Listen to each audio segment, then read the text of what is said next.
ప్రభువైన యేసుక్రీస్తు నామములో అందరికీ వందనాలు. మరొకసారి మనము ఈ ప్రభు దినాన దేవుని ఆరాధించడానికి, ఆయన వాక్యాన్ని ధ్యానించడానికి దేవుడు ఇచ్చినటువంటి గొప్ప ఆధిక్యతను బట్టి ఆయన ఎంతగానో స్తుతిస్తున్నాను.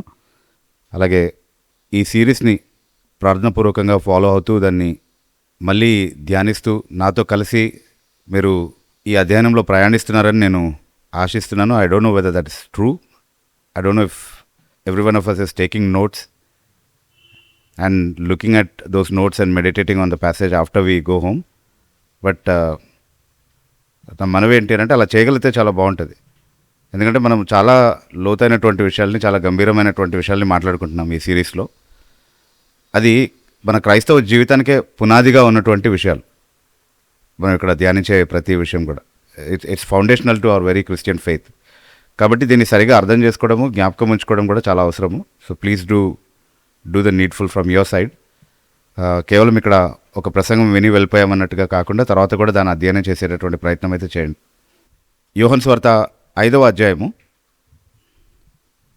40 నుండి 47 వరకు ఉన్నటువంటి వాక్య భాగాన్ని ఈరోజు మనం అధ్యయనం చేయబోతున్నాము. ఇది ఈ అధ్యాయంలో చివరి భాగము లేదా ముగింపు భాగము అని చెప్పుకోవాలి మనం. ఈ అధ్యాయంలో ఇదివరకు మనం చర్చించుకున్నటువంటి విషయాలు ఒకసారి జ్ఞాపకం చేసుకుంటే కనుక, మొదటి 16 వచనాల్లో యేసుక్రీస్తు ప్రభు ఒక గొప్ప అద్భుతాన్ని చేశాడు. ఒక వ్యక్తిని స్వస్థపరిచి, అంటే 38 సంవత్సరాలుగా అనారోగ్యంగా ఉన్నటువంటి ఒక వ్యక్తిని స్వస్థపరిచి, దేవుడు మాత్రమే చేయగలిగేటటువంటి, దేవుడు మాత్రమే తనకు తోడుగా ఉంటే చేయగలిగేటటువంటి ఒక అద్భుత క్రియను వాళ్ళ ముందు చేశాడు. అయితే అది ఆయన విశ్రాంతి దినాన చేశాడు. ఉద్దేశపూర్వకంగానే వాళ్ళ సాంప్రదాయాలకు వ్యతిరేకంగా ఆయన పనిచేశాడు. దేవుని వాక్యానికి వ్యతిరేకంగా కాదు, వాళ్ళు పెట్టుకున్నటువంటి నియమాలకు వ్యతిరేకంగా ఆయన పనిచేసి విప్లవాత్మకంగా ఈ క్రియ చేశాడు. వాళ్ళ గమనాన్ని ఆకర్షించే విధంగా ఆయన ప్రవర్తించాడు అనేది మనం చెప్పుకున్నాం. అయితే దాన్ని బట్టి ఆయన వారి ద్వేషానికి, వారి తిరస్కారానికి గురైనట్టుగా మనము గమనిస్తూ వచ్చాం. అంటే వాళ్ళు ఆయన్ని హింసించడం ప్రారంభించారు ఆ కారణాన్ని బట్టి అని 16వ వచనంలో చదువుతున్నాం మనం. వాళ్ళకి సమాధానం చెప్తూ ప్రభు 17వ వచనం నుండి ఈ అధ్యాయం చివరి వరకు చెప్పినటువంటి మాటల్ని మనం ఇప్పుడు ధ్యానిస్తూ ఉన్నాం అన్నమాట. అయితే 17వ వచనం నుండి 30వ వచనం వరకు ఆయన ఎందుకు విశ్రాంతి దినాన ఈ క్రియ చేశాడు అన్నదానికి ఆయన సమాధానంగా చెప్పినటువంటి మాటలు ఏంటి అని అంటే, ఆయన తన తండ్రితో సమానుడు కాబట్టి తండ్రి ఏ క్రియలైతే చేస్తాడో అవే ఆయన కూడా చేస్తాడు. కాబట్టి ఒకవేళ విశ్రాంతి దినాన ఆయన చేసినటువంటి ఈ క్రియను బట్టి ఆయన తప్పుపడితే కనుక తండ్రిని కూడా తప్పు పట్టినట్లే అన్నటువంటి భావం వచ్చే విధంగా ఆయన వారికి సమాధానం చెప్పినట్టుగా మనం చూస్తున్నాం. ఇవన్నీ కూడా జ్ఞాపకం ఉన్నాయనుకుంటున్నాను మీకు, రైట్? అయితే 17 నుండి 30 వరకు ఉన్నటువంటి వాక్య భాగాల్లో యేసుక్రీస్తు ప్రభు ఆయన ఎలా తండ్రితో సమానుడు అన్నటువంటి విషయాలు వాళ్ళకు అర్థమయ్యేలాగా వివరించాడు. చాలా గొప్ప ప్రకటనలు చేశాడు. ఈరోజు కూడా యేసుక్రీస్తు ప్రభు యొక్క దైవత్వాన్ని తిరస్కరించేటటువంటి వాళ్ళు, యేసుక్రీస్తు దేవుడే కానీ తండ్రితో సమానంగా దేవుడు కాదు, తండ్రి మాత్రమే నిజమైనటువంటి దేవుడు, యేసుక్రీస్తు ఒక చిన్న దేవుడు మాత్రమే, పరిశుద్ధాత్మ ఇంకొక చిన్న దేవుడు అని మాట్లాడేటటువంటి వాళ్ళకి కూడా కనువిప్పు కలగజేసేటటువంటి గొప్ప ప్రకటనలు ఈ వాక్య భాగంలో మనం ధ్యానించాం. ఆయన తండ్రితో 7 విధాలుగా సమానుడు అని మనం చూసాం. అవన్నీ కూడా మళ్ళీ నేను చెప్పను, అంటే ముందు మనం చెప్పుకున్నటువంటి వీడియోస్ ఉన్నాయి కాబట్టి దయచేసి అవి చూడండి. కానీ 7 ప్రాముఖ్యమైనటువంటి విధానాల్లో యేసుక్రీస్తు ప్రభు తండ్రితో సమానుడు అన్నటువంటి మాటలు ఆయన ప్రకటించుకున్నాడు. అయితే ఆయన కేవలం ఆ ప్రకటన చేయడం మాత్రమే కాదు, పోయిన వారం మనం చూసిన విధంగా 31 నుండి 39 వరకు ఉన్నటువంటి వాక్య భాగాల్లో ఆయన ప్రకటించుకున్నటువంటి మాటలకి రుజువులు, ఆధారాలు కూడా వాళ్ళ ముందు పెట్టాడు. సాక్ష్యాధారాలు. ఏ సాక్ష్యాన్ని ఆధారం చేసుకుని ఆయన ఈ మాటలు చెప్తున్నాడు? వాళ్ళ నియమాన్ని బట్టి 2-3 సాక్షుల నోట ఏ మాట అయినా నిర్ధారించబడాలి. కాబట్టి ఏ సాక్ష్యాధారం లేకుండా నేను ఈ మాటలు చెప్పట్లేదు. నేను మాత్రమే నా విషయంలో సాక్షిగా లేను, కానీ నన్ను పంపిన తండ్రి కూడా నాతో పాటుగా సాక్ష్యం ఇస్తున్నాడు అని చెప్తూ తండ్రి సాక్ష్యం ఇస్తున్నటువంటి 3 విధానాలని వాళ్ళకి అర్థమయ్యేలాగా వాళ్ళకి వివరించేటటువంటి ఆ వాక్య భాగాన్ని పోయిన వారం మనం చూసాం. సో ఏ 3 విధానాల్లో తండ్రి సాక్ష్యం ఇచ్చాడు యేసుక్రీస్తు గురించి? ఆయన తండ్రితో సమానుడని, ఆయన దేవుడని, ఆయన తండ్రి చేతనే పంపబడి తండ్రి పరిచర్యనే కొనసాగిస్తున్నాడు, తండ్రి చిత్తాన్నే చేస్తున్నాడు అన్నటువంటి మాటలు వాళ్ళకి నిర్ధారించడానికి ఏ సాక్ష్యాధారాలని చూపించాడు, తండ్రి ఏ సాధనాల ద్వారా సాక్ష్యం ఇచ్చాడు అనే విషయాన్ని మనం ఒకసారి చూస్తే కనుక 3 మాధ్యమాలు ఉన్నాయి. ప్రాముఖ్యంగా 3 విధానాల్లో తండ్రి ఆ సాక్ష్యాన్ని ఇచ్చాడు అనేది మనం చెప్పుకున్నాం. జ్ఞాపకం ఉందా? మొదటి సాక్ష్యం ఏంటి? బాప్తిస్మమిచ్చి యోహాను ఇచ్చిన సాక్ష్యం కదా. బాప్తిస్మమిచ్చి యోహాను వారి చేత అంగీకరించబడినటువంటి ఒక వ్యక్తి. కొంతకాలం మట్టుకైనా సరే ఆయన్ని వారు ఒక ప్రవక్తగా భావించి ఆయన మాటలు వినడానికి ఇష్టపడ్డారు. సో అలాంటి సాక్ష్యాన్ని వాళ్ళ ముందు ఆయన ప్రస్తావిస్తూ ఆయన నా గురించే సాక్ష్యం ఇవ్వడానికి వచ్చాడు అన్నటువంటి విషయం చెప్పాడు. అంటే తండ్రి ఆయన ద్వారా సాక్ష్యం ఇచ్చాడు. ఎలా తండ్రి ఆయన ద్వారా సాక్ష్యం ఇచ్చాడు అని అంటే తండ్రే స్వయంగా యోహానుకి నిర్ధారించాడు యేసుక్రీస్తు ప్రభువే ఆ మెస్సియా అన్నటువంటి విషయాన్ని. అది ప్రజలకు ఆయన దేవుని ప్రవక్తగా ప్రకటించడం ద్వారా యేసుక్రీస్తు ప్రభు గురించి సాక్ష్యం ఇచ్చాడు అన్నటువంటి మాటలు మనం చదివాము. అట్లాగే రెండవ ప్రాముఖ్యమైనటువంటి సాధనం ఏంటి అంటే ఆయన సాక్ష్యం ఇవ్వడానికి యేసుక్రీస్తు ప్రభు చేసినటువంటి అద్భుత క్రియలు సూచక క్రియలు యేసుక్రీస్తు ప్రభు చేసినప్పుడు వాటి వెనకాల ఉన్నటువంటి ఉద్దేశం ఏంటి అంటే అవి ఆయన తండ్రి చేత పంపబడినవాడు అని సాక్ష్యం ఇవ్వాలనే ఉద్దేశంతోనే ఆ క్రియలను ఆయన చేశాడు. అంటే ఎవరు కాదనలేనటువంటి ఒక ఆధారం ఇది. It is an undeniable evidence. When Jesus performs a miracle, యేసుక్రీస్తు ప్రభు ఒక అద్భుతం చేసినప్పుడు ఆయన ఆ క్రియ ద్వారా ఏమని సాక్ష్యం ఇస్తున్నాడు అని అంటే నన్ను పంపినవాడు తండ్రి, ఆయన ద్వారానే ఎవరైనా ఈ క్రియలు చేయగలరు. కాబట్టి my mission is a heavenly mission. నేను పరలోక సంబంధమైనటువంటి పరిచర్యతో తండ్రి ఉద్దేశాన్ని నెరవేర్చేటటువంటి ఉద్దేశంతో వచ్చినటువంటి వ్యక్తిని. కాబట్టి నా గురించి నేను ఏవైతే ప్రకటనలు చేస్తున్నానో అవన్నీ కూడా నమ్మశక్యమైనవి. నేను చెప్పుకున్నటువంటి సాక్ష్యాలు, నా గురించి నేను మాట్లాడుకున్నటువంటి విషయాలు, నా గురించి నేను ప్రకటించినటువంటి విషయాలు ఒకవేళ సత్యమై ఉండకపోతే ఈ క్రియలు నాకు ఇవ్వడం ద్వారా దేవుడు వాటిని నిర్ధారించి ఉండేవాడు కాదు కదా. God would not have proven my words by attesting them by these miraculous works which he gave to me, right? So ఈ అద్భుత క్రియలు చేసేటటువంటి సామర్థ్యం నాకు ఇవ్వడం ద్వారా నేను చెప్పేటటువంటి అబద్ధాలను ఎందుకు బలపరిచే ప్రయత్నం చేస్తాడు తండ్రి? అలా చేయడు కదా ఆయన. So the very fact that he's given me these good works which are miraculous works prove that I came from the Father. అది రెండవ సాక్ష్యంగా ఆయన చెప్పినటువంటి విషయం. మూడవ ప్రాముఖ్యమైనటువంటి సాక్ష్యంగా ఏం చెప్పాడు అని అంటే తండ్రి లేఖనాల ద్వారా నా గురించి సాక్ష్యం ఇచ్చాడు అని. తండ్రి లేఖనాల ద్వారా నా గురించి సాక్ష్యం ఇచ్చాడు. ఏ లేఖనాలు అంటే మీ లేఖనాలు, మీరు ఏవైతే మీకు నిత్య జీవాన్ని అనుగ్రహిస్తాయన్న విశ్వాసంతో పరిశీలిస్తూ అధ్యయనం చేస్తూ వచ్చారో ఆ లేఖనాల ద్వారా తండ్రి నా గురించి సాక్ష్యం ఇచ్చాడు. మీరు ఏ లేఖనాలు అయితే మీకు నిత్య జీవం ఇస్తాయని మీరు శ్రద్ధగా చదువుతున్నారో అవి ఎవరిని గురించి సాక్ష్యం ఇస్తున్నాయి? నా గురించే సాక్ష్యం ఇస్తున్నాయి, మెస్సియాను గురించి సాక్ష్యం ఇస్తున్నాయి. అవన్నీ నా విషయంలో నిజమని నిర్ధారించుకునేటటువంటి అవకాశం ఉంది. లేఖనాల ప్రవచనాలు కావచ్చు, లేఖనాల్లో ఉన్నటువంటి ఛాయగా నియమించబడినటువంటి ఆచారాలు కావచ్చు, అవన్నీ కూడా యేసుక్రీస్తు ప్రభువుకే అంటే మెస్సియాకి రానయ్యి ఉన్నటువంటి మెస్సియాని సూచించేటటువంటి విధంగా వాళ్ళని నడిపించడానికి సామర్థ్యం కలిగినటువంటి సాక్ష్యాధారాలుగా ఉన్నాయి. కాబట్టి ఈ మూడు రకాల సాక్ష్యాల ద్వారా నేను చేసేటటువంటి ప్రకటనలు సత్యమని తండ్రే స్వయంగా సాక్ష్యం ఇస్తున్నాడు నాతో కలిసి.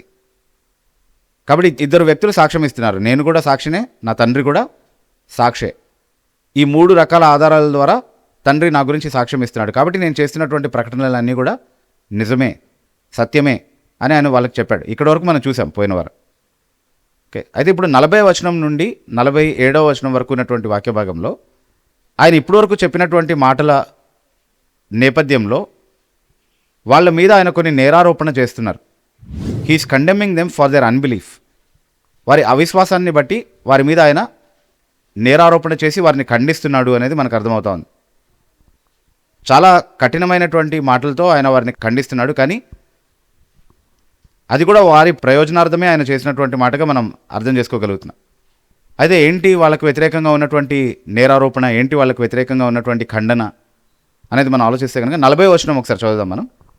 అయితే మీకు జీవము కలుగునట్లు మీరు నా యొద్దకు రానొల్లరు.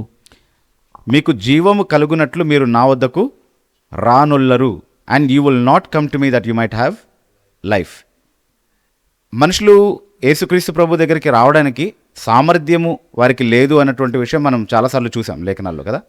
ఎందుకు సామర్థ్యం లేదు అంటే వాళ్ళు వాళ్ళ పతన స్వభావంలో ఉన్నారు కాబట్టి కఠినపరచబడ్డారు. అట్లాగే వాళ్ళ స్వంత పాపాన్ని బట్టి కూడా వాళ్ళు కఠినపరచబడ్డారు. అట్లాగే సాతాను వారికి అంధత్వం కలగజేయడం ద్వారా, ఈ యుగదేవత వారికి అంధత్వం కలగజేయడం ద్వారా వాళ్ళు కఠినపరచబడ్డారు. అట్లాగే వాళ్ళు దేవుని తీర్పు కింద కూడా కఠినపరచబడినటువంటి మనుషులుగా ఉన్నారు. అంటే మారు మనసు పొందేటటువంటి సామర్థ్యాన్ని, విశ్వాసాన్ని దేవుడు అనుగ్రహిస్తే ఒక వ్యక్తి యేసుక్రీస్తు ప్రభు దగ్గరికి రాగలుగుతాడు. కాబట్టి స్వతసిద్ధంగా వాళ్ళు రాలేరు అన్నటువంటి విషయాన్ని మనం చాలాసార్లు మాట్లాడుకున్నాం. కానీ దాన్ని బట్టి వాళ్ళు శిక్ష నుండి ఏమైనా మినహాయించబడతారా? వాళ్ళ బాధ్యత నుండి ఏమైనా మినహాయించబడతారా? Are they exempted from their responsibility because they cannot come? వాళ్ళు రాలేరు కాబట్టి రావట్లేదు, కాబట్టి వాళ్ళలో పాపమేమీ లేదా? అంటే దానికి ఈ వచనం మనకి ఇచ్చే సమాధానం ఏంటి అంటే, వాళ్ళు ఎందుకు రావట్లేదు అని అంటే ఇంకొక కోణంలో మాట్లాడుతున్నాడు ప్రభు. రావడం ఇష్టం లేదు కాబట్టి రావట్లేదు. యేసుక్రీస్తు ప్రభు దగ్గరికి రానటువంటి వాళ్ళు ఎందుకు రావట్లేదు అని అంటే, రావడం ఇష్టం లేదు కాబట్టే రావట్లేదు. ఎందుకనంటే యేసుక్రీస్తు ప్రభు పాపానికి వ్యతిరేకంగా సాక్ష్యం ఇస్తాడు. నీ పాపపు జీవితానికి స్వస్తి చెప్పి ఆయన ప్రభుత్వానికి లోబడమని, నువ్వు చీకట్లో ఉంటే నువ్వు వెలుగులోనికి రావాలన్నటువంటి ఆహ్వానాన్ని ఆయన ఇస్తున్నాడు. కాబట్టి చీకట్లో ఉన్నటువంటి వారు మనం ఇంతకుముందు కూడా చదువుకున్నాం కదా, ఒకసారి చదువుదాం ఆ మాట మళ్ళీ. యోహాను సువార్త 3వ అధ్యాయము 19-20 వచనాలు ఒకసారి చదువుదాం. యోహాను సువార్త 3వ అధ్యాయము 19-20 వచనాలు. ఆ తీర్పు ఇదే, వెలుగు లోకములోనికి వచ్చెను గాని తమ క్రియలు చెడ్డవైనందున మనుష్యులు వెలుగును ప్రేమింపక చీకటినే ప్రేమించిరి. ఓకే. దుష్కార్యము చేయు ప్రతివాడు వెలుగును ద్వేషించును, తన క్రియలు దుష్క్రియలుగా కనబడుకుండునట్లు వెలుగునొద్దకు రాడు. ఎందుకు రాడు? వెలుగునొద్దకు ఎందుకు రాడు? చీకట్లోనే ఉండాలని ఎందుకు అనుకుంటున్నాడు? తన దుష్క్రియల్ని మార్చుకోవాల్సి వస్తుంది కదా, తన జీవితాన్ని సవరించుకోవాల్సి వస్తుంది కదా, అది ఇష్టం లేదనమాట. అందుకే యేసుక్రీస్తు ప్రభు దగ్గరికి రారు. ఇంకా బాప్తిజం తీసుకోలేదండి, ఎందుకంటే బాప్తిజం తీసుకుంటే మళ్ళీ పాపాలు చేయకూడదంట కదా అంటుంటారు కొంతమంది. అంటే బాప్తిజం తీసుకుంటే పాపాలు చేయొచ్చో చేయకూడదా అన్నది కాదు క్వశ్చన్. నీ పాపాలని విడిచిపెడితేనే నువ్వు యేసుక్రీస్తు ప్రభు దగ్గరికి రావడం సాధ్యమవుతుంది. అలా యేసుక్రీస్తు ప్రభు దగ్గరకు వస్తేనే నువ్వు బాప్తిజం తీసుకోవాలి.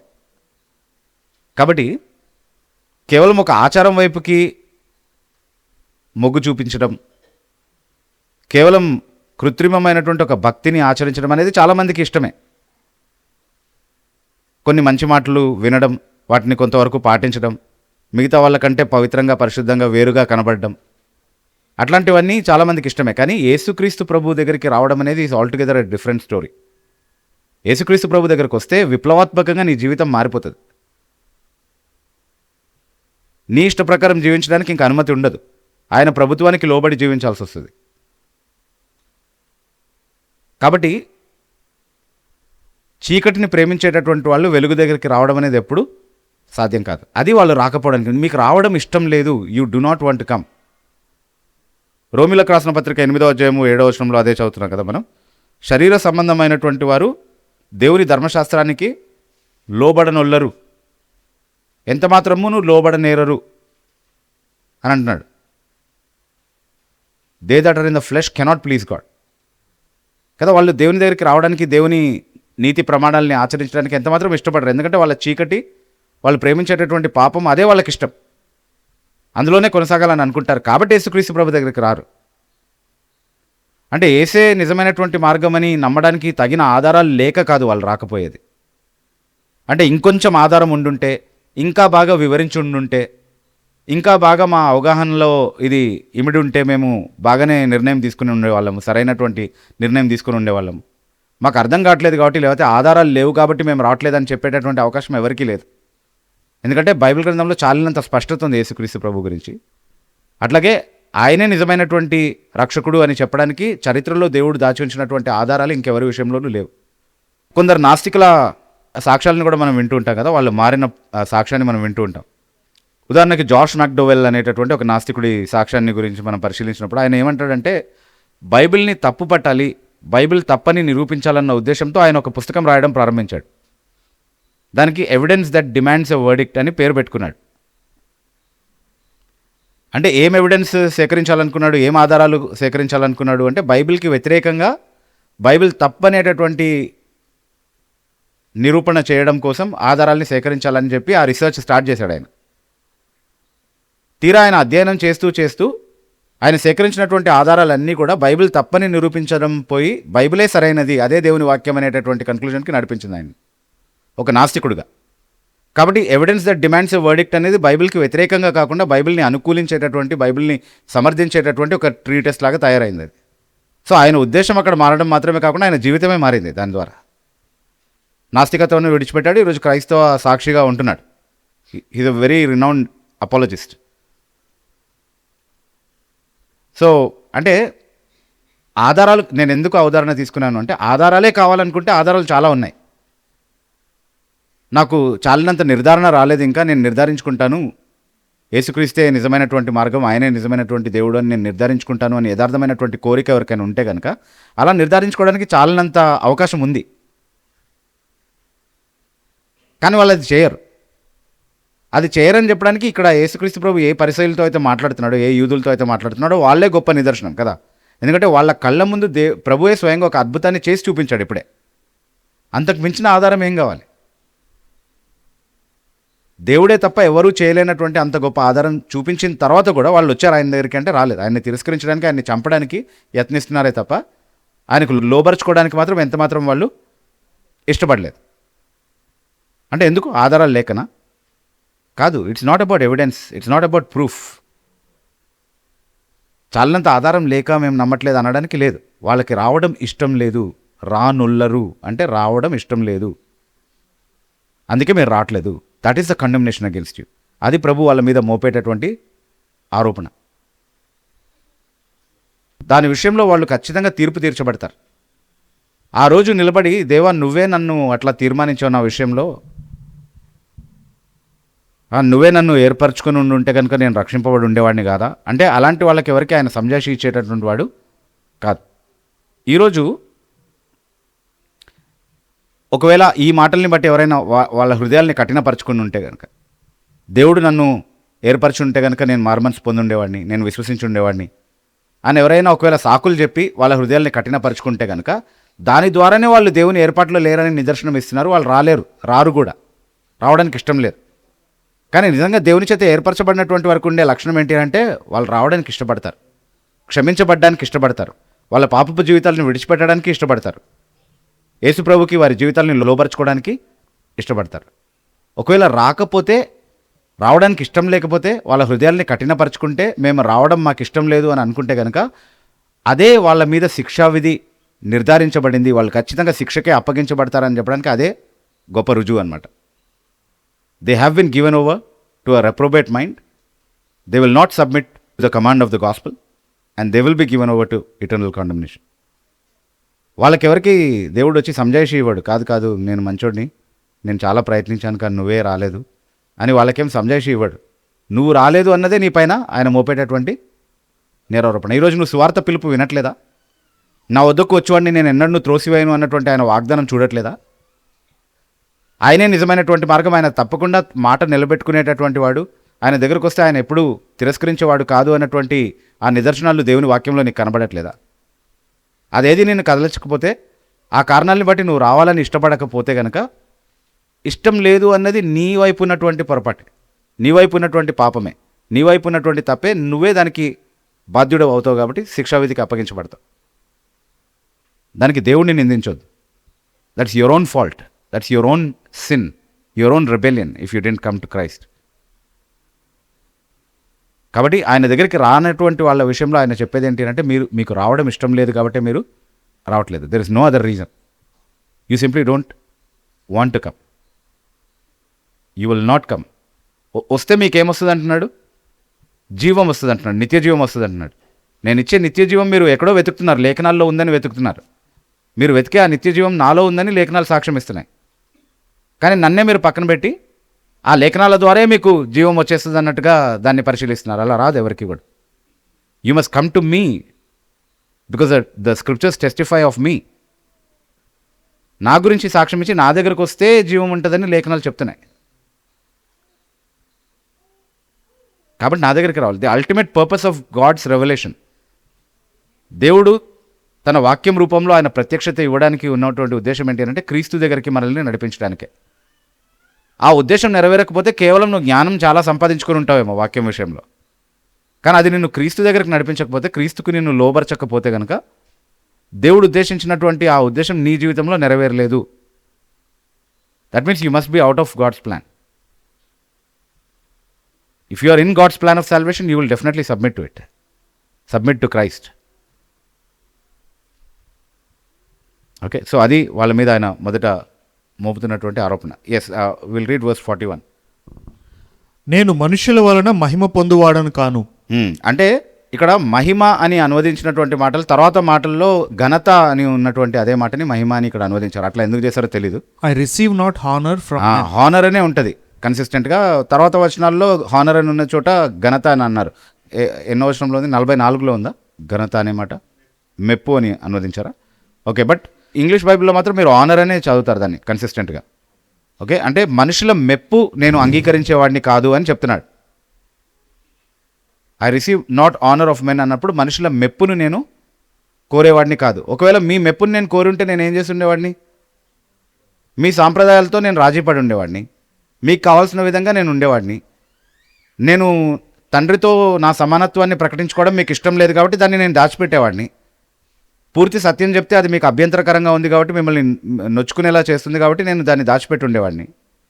కానీ నేను మనుషుల మెప్పు కోరేవాడిని కాదు. నేను నా తండ్రి చిత్తం చేయడానికే వచ్చాను కాబట్టి తండ్రి మెప్పే కావాలి నాకు. మీ మెప్పు నాకు అవసరం లేదు, మీ అంగీకారం నాకు అవసరం లేదు, మీ సర్టిఫికెట్ నాకు అవసరం లేదు అని చెప్తున్నాడు. అంతేకాని మనుషుల ఘనత నేను అంగీకరించను, మనుషుల మహిమ నేను అంగీకరించేవాడిని కాదు అని అన్నప్పుడు మనుషులు నిజంగా యేసుక్రీస్తు ప్రభుకి ఇవ్వాల్సినటువంటి ఒక ఆరాధన ఉంది కదా, ఇవ్వాల్సిన మహిమ ఘనత ఉంది కదా, అది నేను అంగీకరించనని చెప్పట్లేదు. దానికి ఆయన అర్హుడు సంపూర్ణంగా. అది మనం ఇచ్చి తీరాల్సిందే అన్నది దేవుని యొక్క చిత్తం ఆయనకి. ఈరోజు హృదయపూర్వకంగా ఎవరైతే ఆయనకు లోబడి ఆయన్ని ఆరాధించరో, ఆయన్ని మహిమపరచరో, వాళ్ళు అయిష్టంగానే తీర్పు దినాన ఆయన ముందు మోకాళ్ళు వంగి ఆయన్ని నమస్కరిస్తారు, ఆయన ఆరాధిస్తారు, ఆయన్ని మహిమపరుస్తారు. ఆయనే ప్రభు అన్నటువంటి మాట ప్రతి నాలుక ఒప్పుకుంటుంది, ఆయన ఎదుట ప్రతి మోకాళ్ళు వంగుతాయి. కాబట్టి ఆయనకు రావాల్సినటువంటి మహిమ ఈ రోజు నువ్వు ఇష్టపూర్వకంగా ఇవ్వకపోతే ఎలా అది ఆయనకి ఇవ్వాలో దేవుడికి తెలుసు. నీ ద్వారా ఎలా ఇప్పించాలో అది దేవుడు అలాగే ఇప్పిస్తాడు యేసుక్రీస్తుకి ఆ మహిమ. ఆ మహిమ విషయంలో ఏమంటున్నాడు? తండ్రిని ఎలా గణపరచ 23వ వచనం అనుకుంటా, ఒకసారి చూద్దామా ఇదే అధ్యాయంలో. తండ్రిని గనపరచునట్లుగా అందరూ కుమారుని గనపరచవాలనని తీర్పు తీర్చుటకు సర్వాధికారము కుమారునికి అప్పగించి ఉన్నాడు. ఓకే, సో ఎలా గణపరచాలంటే యేసుక్రీస్తు ప్రభుని తండ్రిని గణపరచున్నట్లుగా యేసుక్రీస్తు ప్రభుని కూడా గణపరచాలి. సో ఆ ఘనత ఆయన అంగీకరించడా? అది తండ్రి చిత్తం కదా, యేసుక్రీస్తు ప్రభు అలాగే గణపరచబడాలి అనేది. నేను తండ్రి చిత్తాన్నే చేయడానికి వచ్చానని అన్నాడు కదా. సో దానికి వ్యతిరేకంగా మాట్లాడుతున్నాడు ఇక్కడ యేసు ప్రభు.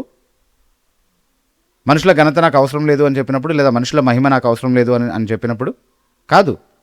మనుషులు ఆయన్ని కీర్తించాలి, ఆయన్ని ఘనపరచాలి, ఆయన్ని మహిమపరచాలి. దానికి ఆయన అర్హుడు.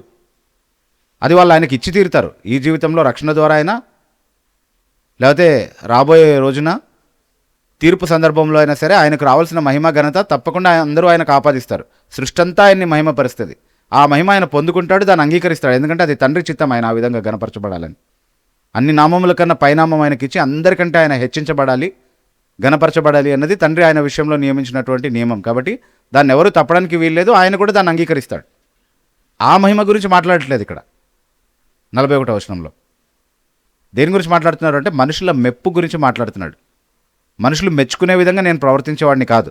మిమ్మల్ని మెప్పించడానికి నేనేమి సత్యానికి వ్యతిరేకంగా రాజీ పడేటటువంటి వాడిని కాదు. I stand with the truth. ఇది ఒకవేళ యేసుక్రీస్తు ప్రభు యొక్క మాదిరిని మనం అనుసరించేటటువంటి వాళ్ళమైతే మనందరి కోసం రాయబడినటువంటి మాట. యేసుక్రీస్తు ప్రభు మనుషుల మెప్పు కొరకు జీవించలేదు.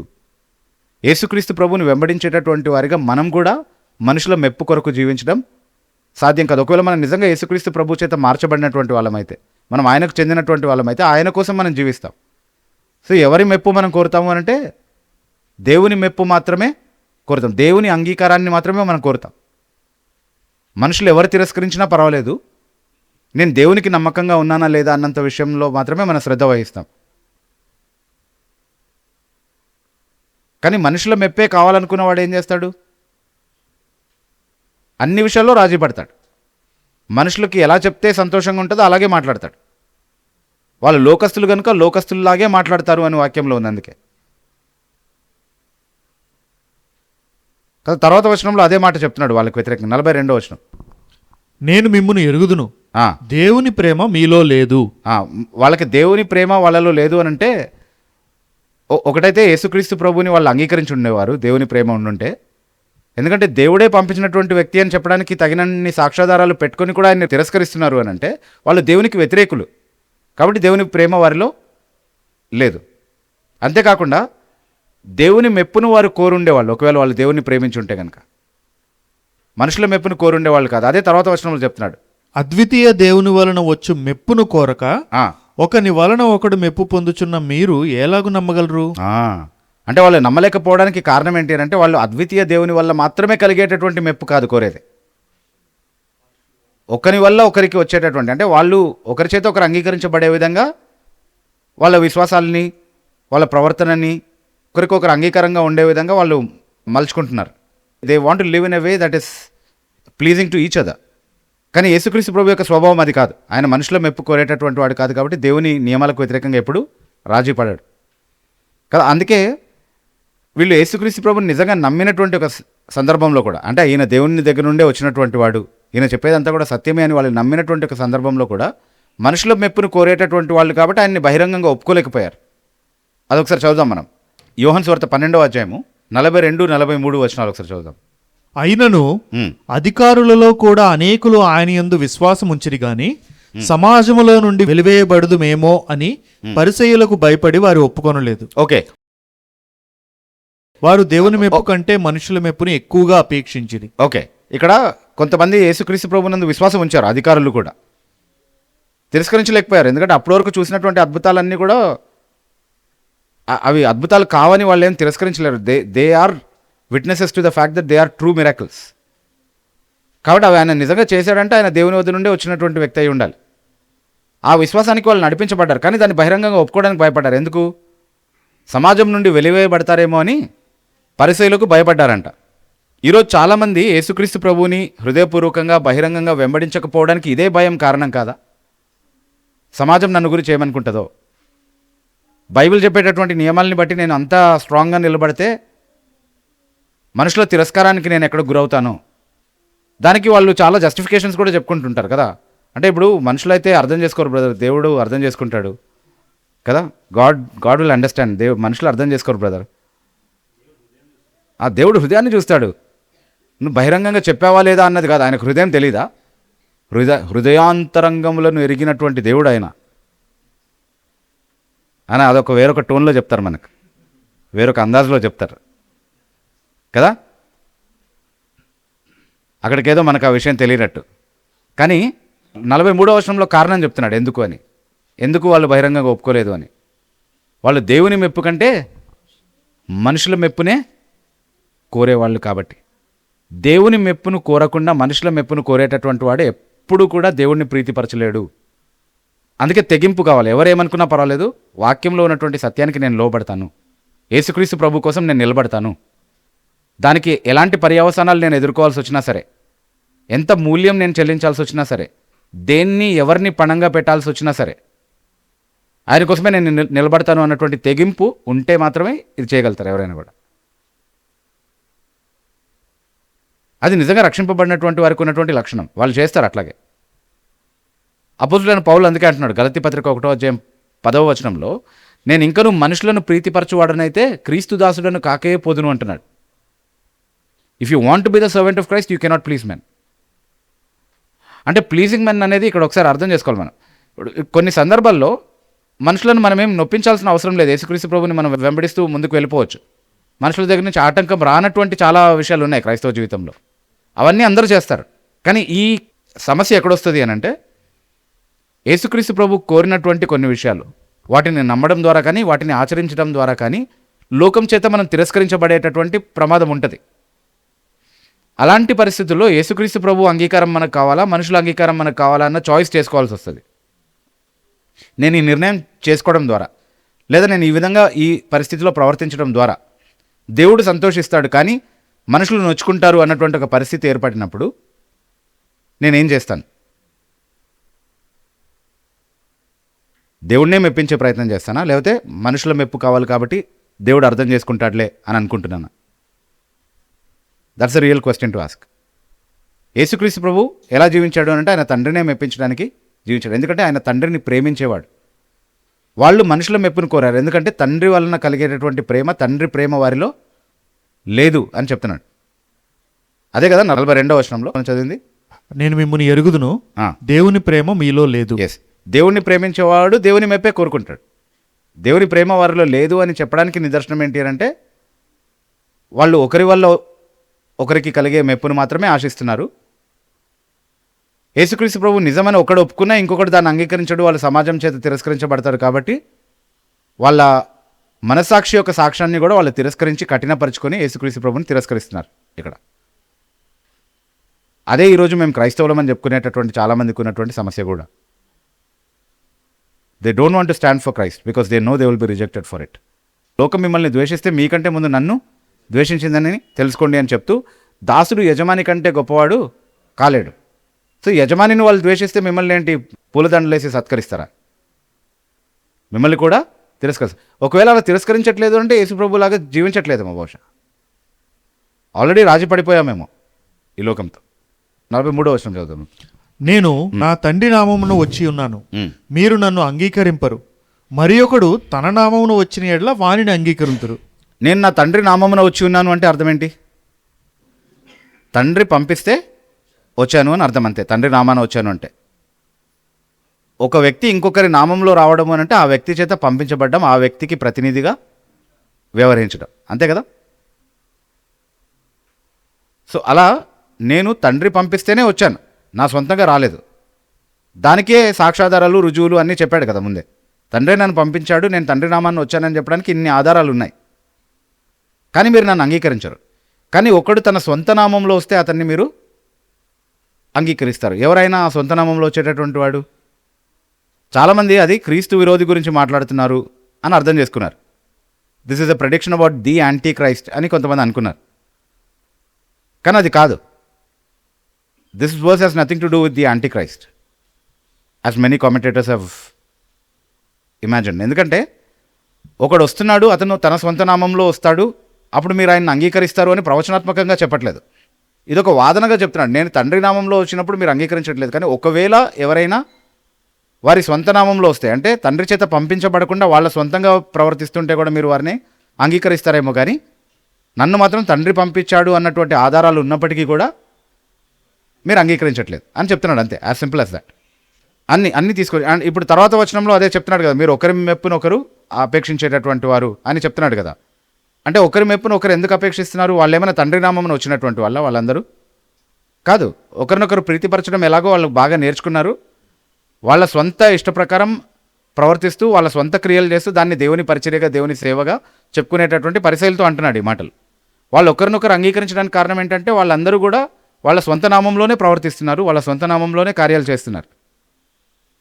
బట్ ఇన్ కాంట్రాస్ట్ యేసుక్రీస్తు ప్రభు మాత్రం తన సొంతంగా చేయట్లేదు, తండ్రి చేత పంపబడినటువంటి వానిగా వారి మధ్యలో ఉండి పరిచర్య చేస్తున్నాడు. కానీ మీరు ఒకరినొకరే అంగీకరించుకుంటారు, కానీ నన్ను మాత్రం అంగీకరించరు. ఎందుకంటే మీలో దేవుని ప్రేమ లేదు, దేవుని వలన వచ్చేటటువంటి మెప్పు మీకు అవసరం లేదు. మీరు ఒకరినొకరు ప్రీతిపరచుకోవడం అలవరుచుకున్నారు. అది మీకున్నటువంటి స్వభావం. దాన్ని బట్టి మీరు శిక్షావిధికి లోనై ఉన్నారు అన్నటువంటి మాట ఇక్కడ ప్రకటిస్తున్నాడు. సరే, తర్వాత 45వ వచనం చదువుతాం. నేను తండ్రి యొద్ద మీ మీద నేరం మోపుదునని తలంచుకుడి, మీరు ఆశ్రయించుచున్న మోషే మీ మీద నేరం మోపును. ఓకే, సో నేను తండ్రి వద్ద మీ మీద నేరం మోపుతానని అనుకోద్దు. ఎందుకనంటే ఈ అధ్యాయంలోనే మనం చెప్పాం కదా, ఈ అధ్యాయంలో అట్లాగే ముందున్నటువంటి అధ్యాయాల్లో కూడా మనం చెప్పుకున్నటువంటి విషయం ఏంటంటే యేసుక్రీస్తు ప్రభు యొక్క మొదటి రాకడ యొక్క ఉద్దేశం ఏంటి? ఆయన రక్షణకరమైనటువంటి ఉద్దేశంతో వచ్చాడు, తీర్పరిగా రాలేదు మొదటి రాకడలో. కాబట్టి మొదటి రాకడలో తన ఓర్పును, సహనాన్ని, రక్షణకరమైనటువంటి తన ఉద్దేశాన్ని బయలుపరుస్తూ మాట్లాడాడు. ఎప్పుడు కూడా నేరం ఆరోపించేటటువంటి వాడిగా, తీర్పు తీర్చేటటువంటి వాడిగా మాట్లాడలేదు. ఆయన రెండవ రాకడను ఉద్దేశించి ఆయన తీర్పరిగా రాబోతున్నాడు అన్నటువంటి విషయాలు చెప్పాడే, కానీ మొదటి రాకడలో ఆయనకున్నటువంటి ఉద్దేశం ఏంటి? రక్షించాలి అనేది.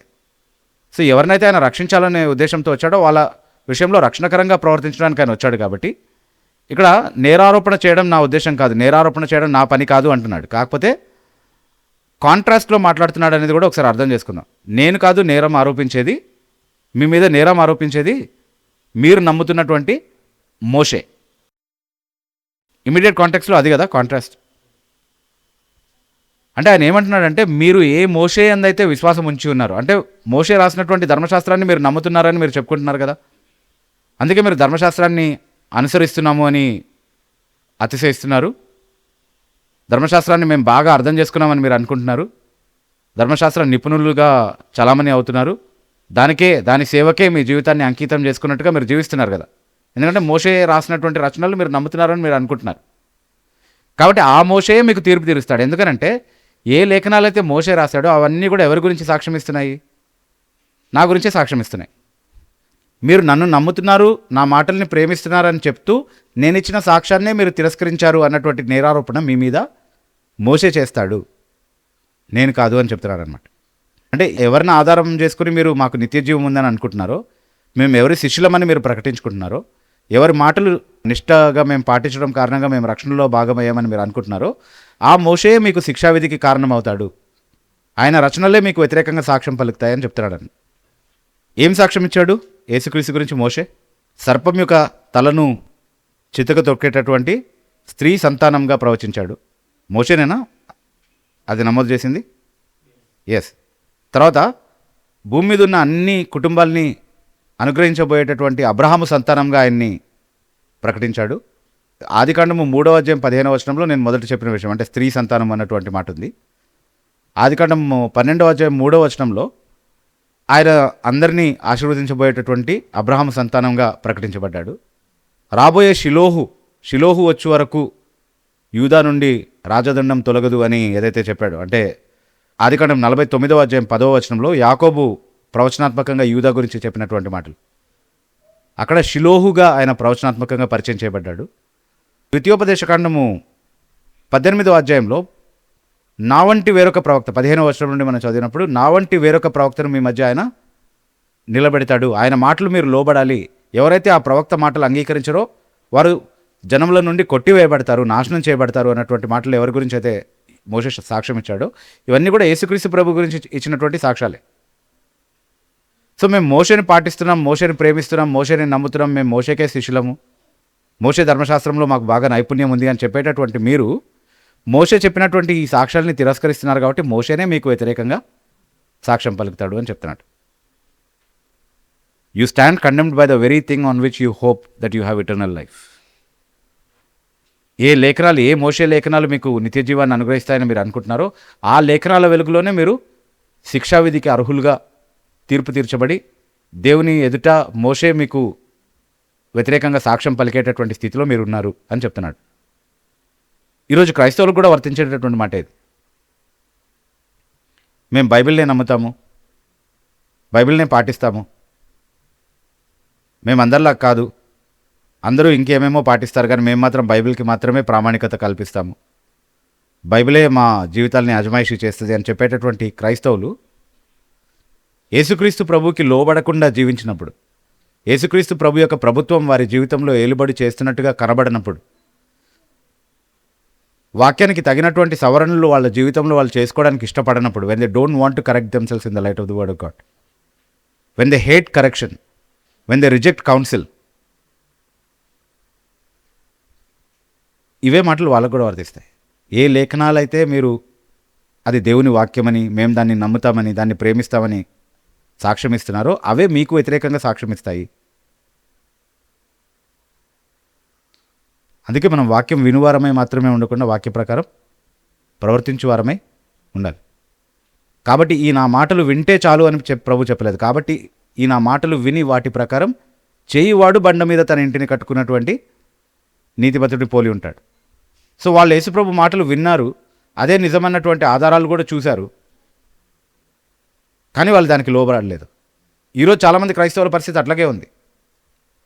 కేవలం నోటి మాటగా విశ్వసిస్తున్నారు, చాలా ప్రేమ ఒలకబోస్తున్నారు, కానీ క్రియల్లో కానీ రహస్యంగా వాళ్ళు ఒంటరిగా వాళ్ళు దేవుడు మాత్రమే ఉన్నటువంటి పరిస్థితుల్లో అవేమీ కనబడవు వాళ్ళ జీవితంలో. What are you when you are alone with God? What are you when you are in your secret life? నీ రహస్య జీవితంలో నువ్వు ఏమై ఉన్నావు? నిజంగా యేసుక్రీస్తు ప్రభుని హృదయపూర్వకంగా ప్రేమించే వ్యక్తిగా ఉన్నావా, లేకపోతే ఆ ప్రేమ కేవలం వేరే వాళ్ళు చూసేలాగా నటిస్తున్నావా? దేవుని ప్రేమ నీలో ఉంటే కనుక హృదయపూర్వకంగా ఆయన్ని ప్రేమిస్తావు. కాబట్టి ఎవరు ఆమోదించినా ఎవరు ఆమోదించకపోయినా ఆయన దేన్ని బట్టి సంతోషిస్తాడో, ఆయన మెప్పు దేన్ని బట్టి నువ్వు పొందుకోగలుగుతావు, దాన్నే చేస్తావు, దాన్నే చేయడానికి ఇష్టపడతావు. But if you're living contrary, అంటే వీళ్ళ సమస్య ఏంటంటే, యేసుప్రభు మాట్లాడుతున్నటువంటి పరిసయ్యులు ఎవరైతే ఉన్నారో వాళ్ళ సమస్య ఏంటంటే వాళ్ళు యేసుక్రీస్తు ప్రభుని అంగీకరించట్లేదు, అసలు ఆయన మాటలు వినడానికి విశ్వసించడానికి ఇష్టపడట్లేదు. కానీ ఈరోజు ఉన్నటువంటి క్రైస్తవులు దానికంటే ఘోరమైనటువంటి మోసంలో ఉన్నారు. ఎందుకంటే మేము యేసుప్రభుని నమ్ముతున్నాం, మేము యేసుప్రభుని అంగీకరించాము అన్నటువంటి భ్రమలో ఉంటూ యేసుప్రభు మాటల్ని తిరస్కరించి ఆయన మాటలకి వాళ్ళ జీవితంలో చోటు లేకుండా కొనసాగుతున్నారు. అది క్రైస్తవం అనుకుంటారు. అదేంటంటే మేము యేసుప్రభుని నమ్మాం కదా అంటున్నారు. అది ఆ రోజు పరిసయ్యుల కంటే కూడా భయంకరమైనటువంటి పరిస్థితి. Because they knew that they were rejecting Christ. వాళ్ళు యేసుక్రీస్తు ప్రభుని తిరస్కరిస్తున్నారన్న విషయం వాళ్ళకి తెలుసు. నువ్వు యేసుక్రీస్తు ప్రభుని అంగీకరించి ఆయనకు లోబడుతున్నావన్న భ్రమలో ఆయన్ని తిరస్కరిస్తున్నావు అన్నటువంటి విషయం నీకు తెలియదు. కాబట్టి నీలో ఉన్న వెలుగే చీకటి అయితే ఆ చీకటి ఎంత గొప్పది అన్నాడు ప్రభు. అందుకే ఒకవేళ అంటే నువ్వు నీలో ఉన్న చీకటినే చూసి అది వెలుగు అని భ్రమపడుతున్నావు. ఒకని ఎదుట సరైనదిగా కనబడే ఒక మార్గం ఉందంట, కానీ తుదకు అది మరణానికి దారితీస్తుందంట. నేను నడిచే మార్గం సరైనదే అని అనుకుంటావంట నువ్వు, కానీ చివరికి అది మరణానికి దారితీస్తుంది. అప్పటి వరకు కొంతమంది రియలైజ్ కూడా అవ్వరు. I was walking all the way on the path of death అని రియలైజ్ అవ్వరు అప్పటి వరకు.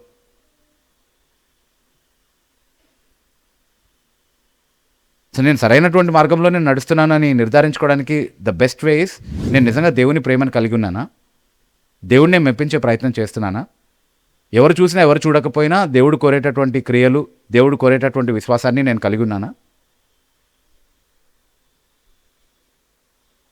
లేదా లేఖనాలు నేను ఏ లేఖనాలను అయితే నమ్ముతున్నానని సాక్ష్యం ఇస్తున్నానో అవే నాకు వ్యతిరేకంగా సాక్ష్యం ఇచ్చేటటువంటి పరిస్థితిలో నేను జీవిస్తున్నాను. That's a very important application. వాళ్ళని మాత్రమే ప్రభు ఖండించాడు, భలే అన్నాడులే, వాళ్ళని బాగా అయింది వాళ్ళకి అని అనుకుంటే సరిపోదు. దానివల్ల మనకు వచ్చే ప్రయోజనం ఏం లేదు. How do we apply it to our own lives కదా. 46 వర్షం. అతడు నన్ను గూర్చి రాసెను గనుక మీరు మోషేను నమ్మినట్టయినా నన్నును నమ్ముదురు. ఎస్, అంటే వాళ్ళు వెంటనే సమాధానం ఇవ్వడానికి రెడీగా ఉంటారు కదా. మోషేని మేము నమ్మలేదని అంటాం ఏంటి, మేము మోషేనే నమ్ముతాం, మోషేనే వెంబడిస్తామని. అదే తర్వాత సంభాషణల్లో చూస్తాం మనం, మేము మోషే శిష్యులమని చాలా గొప్పగా చెప్పుకుంటారు. మేము అబ్రహాము సంతానం, మేమేమి వ్యభిచారం వల్ల పుట్టిన వాళ్ళం కాదు, మేము అబ్రహాముకే మేము పుట్టాము, అబ్రహాము సంతానము మేము అన్నటువంటి విషయాన్ని నువ్వు ప్రశ్నించే సాహసం చేయకు అన్నట్టుగా మాట్లాడతారు ప్రభు దగ్గర. మేము అబ్రహాం సంతానం అని నువ్వు అనుకుంటే సరిపోదు, నువ్వు అబ్రహాం సంతానం అయితే అబ్రహాం క్రియలనే చేసి ఉండేవాడివి. అట్లాగే మేము మోషే లేఖనాల్ని నమ్ముతున్నామని నువ్వు చెప్పుకుంటే సరిపోదు, నువ్వు మోషే లేఖనాల్ని నువ్వు నమ్మింటే కనుక దానికి ఇవ్వాల్సినటువంటి గౌరవాన్ని, దానికి ఇవ్వాల్సినటువంటి స్థానాన్ని నీ జీవితంలో ఇచ్చి ఉండేవాడివి. అలా మీరు ఇవ్వట్లేదు కాబట్టి మీరు ఆయన్ని ప్రేమిస్తున్నారు, ఆయన్ని అంగీకరిస్తున్నారు, ఆయన విశ్వసిస్తున్నారు అంటున్నారు, కానీ వాస్తవానికి దానికి వ్యతిరేకమైనది మీరు చేస్తున్నారు. కాబట్టి మీకు వ్యతిరేకంగా మీరే సాక్ష్యం ఇస్తున్నారు. ఏ లేఖనాలను అయితే మీరు నమ్ముతున్నారని అంటున్నారో అవే మీకు వ్యతిరేకంగా సాక్షులుగా నిలబడుతున్నాయని చెప్తున్నాడు అన్నట్టు. So by your own words you will be condemned and by your own words you will be justified. ఈ లేఖనాలు సత్యమని నువ్వు ధృవీకరిస్తున్నావు కాబట్టి నీ నోటి మాట ద్వారా, ఆ సత్యవాక్యం ద్వారానే సత్యమైనటువంటి తీర్పు దేవుడు దాన్ని నమ్మి దాని ప్రకారం జీవించినటువంటి వారికి వ్యతిరేకంగా తీరుస్తాడు. So that's a very solemn thing. లేఖనాల్ని నమ్మడము, నేను నమ్ముతున్నానని చెప్పుకోవడము, లేఖనాల్ని వెంబడించేటటువంటి వ్యక్తిగా జీవించడము, అది యథార్థమైనటువంటి జీవితం కాకపోతే అది కేవలం నటన అయితే కనుక you're in a very very dangerous position. The last verse. మీరు అతని లేఖనములను నమ్మని ఎడల నా మాటలు ఎలాగూ నమ్ముదురు అనేను. చాలా జాగ్రత్తగా జ్ఞాపకం ఉంచుకోవాల్సినటువంటి వచనం. మీరు లేఖనాల సాక్ష్యం నమ్మకపోతే నా మాట కూడా నమ్మరు. ఎవరు చెప్పారు ఈ మాటలు? యేసుక్రీస్తు ప్రభువే చెప్పారు కదా. ఈరోజు చాలామందికి దేవుని గురించి సాక్ష్యం ఇవ్వాలని ఆసక్తి కలిగినటువంటి వాళ్ళు ఏమనుకుంటారంటే, మనము మన సొంత మాటల్ని చాలా బాగా చెప్తే, వాళ్ళకు అంగీకారమైన విధంగా చెప్తే, వాళ్ళని ఒప్పించే విధంగా చెప్తే, వాళ్ళని మెప్పించే విధంగా చెప్తే వాళ్ళు అంగీకరిస్తారేమో సువార్తని అని అనుకుంటారు. కానీ మనం ఎప్పుడూ గుర్తుపెట్టుకోవాల్సినటువంటి ఒక నియమం ఏంటి అంటే, లేఖనాలని వాళ్ళు అంగీకరించకపోతే నీ మాటలు కూడా వాళ్ళు అంగీకరించరు. అది నేనో మీరో చెప్పేటటువంటి మాట కాదు, స్వయంగా యేసుక్రీస్తు ప్రభువే చెప్పినటువంటి మాట. ఎందుకంటే యేసుక్రీస్తు ప్రభు కొత్తగా ఏమైనా చెప్తున్నాడా? లేఖనాల్లో ఉన్నటువంటి మాటలే చెప్తున్నాడు. ఒకవేళ వాళ్ళు లేఖనాలను అంగీకరించి ఉంటే ఆటోమేటిక్గా యేసుక్రీస్తు ప్రభు యొక్క మాటల్ని కూడా అంగీకరించి ఉండేవాళ్ళు. Because they are in complete agreement and unison. They are just saying the same thing, whether it is Christ or the scriptures. క్రీస్తు అయినా సరే, లేఖనాలైనా సరే ఒకే విషయాన్ని ప్రకటిస్తున్నారు. కాబట్టి ఒకదాన్ని అంగీకరించి ఇంకొక దాన్ని తిరస్కరించడం అనేది సాధ్యం కాదు. లేఖనాలు ఏవైతే చెప్తున్నాయో నేను అదే చెప్తున్నాను. కాబట్టి మీరు లేఖనాలనే అంగీకరించకపోతే నా మాటల్ని కూడా అంగీకరించడం సాధ్యం కాదు. ప్రభు ఇదే మాట ఇంకొక సందర్భంలో కూడా చెప్పినట్టుగా జ్ఞాపకం ఉంది ఎవరికైనా? చెప్పాలి. ధనవంతుడు లాజరు ఉపమానంలో వారికి మోషేయు ప్రవక్తలు ఉన్నారు. వారి మాటలే వారు వినకపోతే మృతుల్లో నుండి ఒకడు లేచి వచ్చి చెప్పినా వినరు అన్నారు ఆ ఉపమానంలో. నిజమే కదా? మృతుల్లో నుండి ఒకడు లేచి వచ్చి చెప్పిన సందర్భం ఏదైనా ఉందా చరిత్రలో?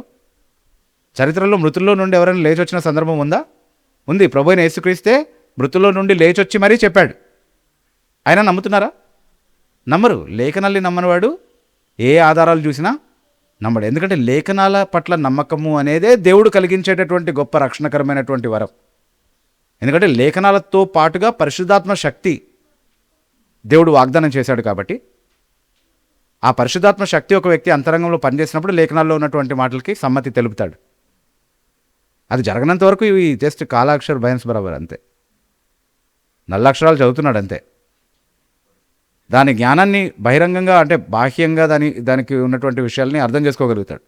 కానీ అంతరంగంలో మార్పు కలిగి యేసుక్రీస్తు ప్రభువుని రక్షకుడిగా ప్రభువుగా అంగీకరించేటటువంటి ఆ పరిస్థితిలోనికి అతను రావాలంటే ఏం జరగాలి? పరిశుద్ధాత్మ కార్యం చేయాలి. అప్పటి వరకు వారు రానొల్లరు కాబట్టి వారికి నిత్య జీవము ఉండదు. They will not come. They will not come because they love their sin. వాళ్ళు ఎందుకు రారు అంటే వాళ్ళ పాపాలని వాళ్ళు ప్రేమిస్తున్నారు కాబట్టి. దేవుని ప్రేమ వారిలో లేదు కాబట్టి వాళ్ళు రారు. వారు మనుషుల మెప్పునే అపేక్షించేటటువంటి వారు కాబట్టి, ఒకరి నుండి ఒకరికి వచ్చేటటువంటి మెప్పు వారికి కావాలి కాబట్టి, దేవుని మెప్పును వారు అపేక్షించేటటువంటి వారు కాదు కాబట్టి వాళ్ళు అంగీకరించరు. లేఖనాలను అంగీకరించకపోతే నువ్వు దైవదూషకుడుగా భక్తిహీనుడిగా పరిగణించబడతావు కాబట్టి లేఖనాల పట్ల చాలా ప్రేమ నటించేటటువంటి యూదా మతం ఆ రోజు ఉండింది, క్రైస్తవ మతం ఈరోజు కూడా ఉంది. కానీ ఆ లేఖనాలకు యథార్థంగా లోబడనటువంటి జీవితం, ఆ లేఖనాల్లో ఉన్నటువంటి అన్ని సత్యాలని అంగీకరించలేనటువంటి జీవితం. ఉదాహరణకి ఈరోజు యేసుక్రీస్తు ప్రభు దేవుడు అంటే మనల్ని దూషించేటటువంటి వాళ్ళు ఉన్నారు. యేసుక్రీస్తు ప్రభు దేవుడు తండ్రితో సమానుడు అని యేసుక్రీస్తు ప్రభు ఇచ్చినటువంటి సాక్ష్యం. ఏ లేఖనాలనైతే వాళ్ళు లేఖనాల ఆధారంగా మేము పరిచయం చేస్తున్నామని ప్రకటించుకుంటున్నారో ఆ లేఖనాలే వాళ్ళకు వ్యతిరేకంగా సాక్ష్యం ఇస్తాయి. ఎందుకంటే ఆ లేఖనాలు యేసుక్రీస్తు ప్రభు దేవుడని సాక్ష్యం ఇస్తున్నాయి కాబట్టి. విశ్వాస విషయంలో మాత్రమే కాదు, ప్రవర్తన విషయంలో కూడా, జీవితాన్ని మార్చుకునేటటువంటి విషయంలో కూడా, యేసుక్రీస్తు ప్రభుకి అన్ని విషయంలో లోబడేటటువంటి విషయాల్లో కూడా లేఖనాల్ని మేము ప్రేమిస్తున్నామని చెప్పుకునేటటువంటి వాళ్ళు ఎలాంటి ప్రమాదంలో ఉన్నారు అని అంటే, వాళ్ళు కేవలం ఆ మాట చెప్పుకుని వారి జీవితంలో వాళ్ళ అవగాహనలో అని ఎందుకంటున్నానంటే విశ్వాసానికి సంబంధించినటువంటి మాట కాబట్టి, అలాగే జీవితంలో అని ఎందుకంటున్నానంటే అది ప్రవర్తనకు సంబంధించినటువంటి మాట కాబట్టి, వాళ్ళ విశ్వాసము, వాళ్ళ ప్రవర్తన, వాళ్ళ అవగాహన, వాళ్ళ జీవితము లేఖనానుసారంగా మారకపోతే, యథార్థంగా మారకపోతే, ఆ మార్పు ఎవరికో చూపించుకోవడానికి కాదు, ఎవరి మెప్పునో పొందడానికి కాదు, రహస్యంలో చూసే నీ తండ్రి చూసి ప్రతిఫలం ఇచ్చే విధంగా ఆ మార్పు నీలో కలగకపోతే, all the profession of your faith is in vain. నీ విశ్వాసపు ఒప్పుకోలు, విశ్వాసం పట్ల నీకున్నటువంటి సమర్పణ అంతా కూడా వ్యర్థమే. కాబట్టి ఈ వాక్య భాగాన్ని మనం ముగిస్తున్నప్పుడు మనల్ని మనం అడగాల్సినటువంటి ప్రశ్న ఏంటి అంటే, యేసుక్రీస్తు ప్రభు గురించి మనం ఏం నేర్చుకున్నాం లేఖనాల్లో? ఆయన నా దేవుడు అన్నటువంటి సత్యాన్ని నేర్చుకున్నామా? ఆయన నా తండ్రి అయిన దేవునితో సమానుడైనటువంటి దేవుడు అన్నటువంటి విషయాన్ని మనం అంగీకరించగలిగామా? తండ్రిని ఎలా గణపరిచి ఆరాధిస్తున్నామో అలాగే యేసుక్రీస్తు ప్రభువుని గణపరచాలి, ఆరాధించాలన్నటువంటి సత్యాన్ని నేర్చుకోగలిగామా? అట్లాగే లేఖనాల సాక్ష్యాల్ని, లేఖనం ఏం చెప్తే దాన్ని మనం తప్పకుండా అంగీకరించాలి, విశ్వసించాలి. లేఖనాలు ఏం ఆజ్ఞాపిస్తే దానికి మనం విధేయత చూపించాలి, దానికి ఎంత మూల్యం చెల్లించైనా సరే నమ్మకత్వం చూపించాలి అన్నటువంటి విషయాలు మనం ఈ అధ్యాయం నుండి నేర్చుకోగలిగామా? అలా కాకపోతే ఇంకో 5 ప్రసంగాలు మనం ముగించుకున్నాం అంతే. మన జీవితంలో దానివల్ల ఎలాంటి ప్రయోజనము కలగలేదని చెప్పుకోవాల్సి ఉంటుంది. కాబట్టి ఈ ప్రసంగాల్ని మళ్ళీ వినండి. ఈరోజు మనం చెప్పుకున్నటువంటి ఈ మాటల్ని కూడా మళ్ళీ ఆలోచించండి.